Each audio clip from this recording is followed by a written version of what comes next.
Fallait-il vraiment inviter toutes les monarchies du Golfe comme si le printemps arabe n'avait pas eu lieu? La liste des invités de la famille royale au mariage princier a fait lever plus d'un sourcil en Grande-Bretagne. La quasi-totalité des monarques du Golfe sont conviés malgré la répression parfois sanglante des manifestants dans leur pays, y compris la famille royale bahreïnie qui finalement ne viendra pas au soulagement général.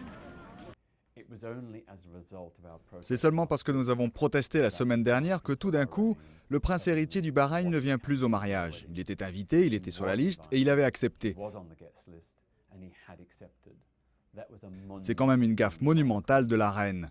Je suis ravi qu'elle ait maintenant pris acte du fait qu'il ne vienne plus, mais il reste encore 7 autres rois ou princes dictateurs invités. Parmi lesquels d'autres familles régnantes du Golfe et le très controversé roi du Swaziland, qui lui aussi doit faire face à un mouvement de contestation dans son pays. Certains absents font aussi couler beaucoup d'encre, comme Tony Blair, l'ancien Premier ministre travailliste, et son successeur Gordon Brown. Les anciens Premiers ministres conservateurs, eux, sont invités. Buckingham affirme que les raisons sont uniquement protocolaires, d'autres y voient un signe malvenu des préférences politiques de la reine.